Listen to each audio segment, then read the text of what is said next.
Ahoy there, YouTube! We're back again for more of our Gencon Bonanza Explosion Blowout coverage, brought to you by our amazing Kickstarter backer, these amazing companies right here who help donate games to send us to Gencon, and of course our two big sponsors, Tasty Minstrel Games and Minion Games. Show them some love down in the clickables down below. Right now we are at the AEG booth. We're here with Todd, and we're going to learn about their big release for Gencon this year, War Chest. So hey Todd, what is War Chest? All right, well, we are super excited about War Chest. War Chest is a 2 or 4 player bag building strategy game. So what you're going to do, you're going to have either 1-on-1 or 2-on-2 games as teams.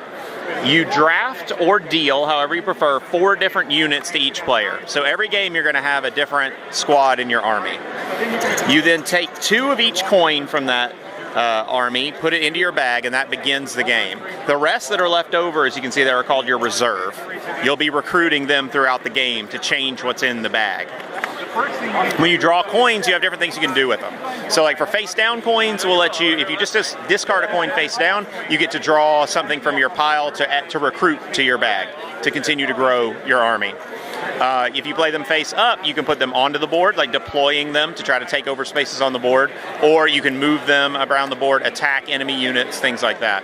When you attack an enemy unit, they're removed from the game permanently, so the game does have sort of an attrition method to it, where eventually you're going to have to win. And depending on how many people are playing, like I say, if it's a 1-on-1 or a 2-on-2, you either have to control 6 or 8 spaces on the board, which are called our control areas. They're specifically marked with little symbols, and once you control a certain amount of those, you win the game. Now, of course, your opponent is going to be trying to kick you out of them and take them over, and vice versa, so there's a lot of different fighting and strategy.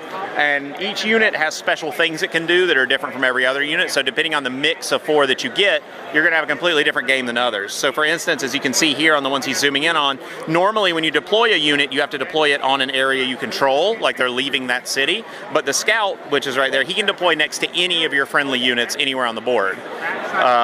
Which gives him a little mobility right at the beginning. The Lancer, instead of moving 1 space and then attacking, he can move up to 2 spaces away and then attack as long as it's in a straight line, because he has to build up for his cavalry charge. The actual cavalry unit can move and then attack. Normally attacking is a separate turn, separate action than moving, so you have to move on one action, attack on another. The cavalry can move and attack at once. So all the different units have different things they can do, which make the game really, really interesting. And of course it has these big heavy poker chips, really bright colors. It's a really pretty game on the board. How many different units are there? There are 16 units altogether to choose from. So in a 4-player game, you will have all the units on the table, whereas in a 1-on-1 game, you'll have a random mix of half of the possible units. And you said you can draft those, or you can decide at the beginning, so each one of you is going to have your own unique army, perhaps? Right, you can choose, you can play it however the players want to play. You can either choose, you can draft, or you can just deal them out randomly, any way you want to go about it. And this is out now, or is this coming out soon? It is coming out right here at the show, and it'll be in stores within the next week or 2, and it is a retail of 40. All right, very, very cool. That is War Chest from AEG. If it looks like it might be your cup of tea, be sure to check that one out. If you're enjoying this Gen Con coverage, please be sure to click on that subscribe button down below and in the comments below. Let me know, what hats? Are you a hat guy, yes or no? I wear hats at time to time.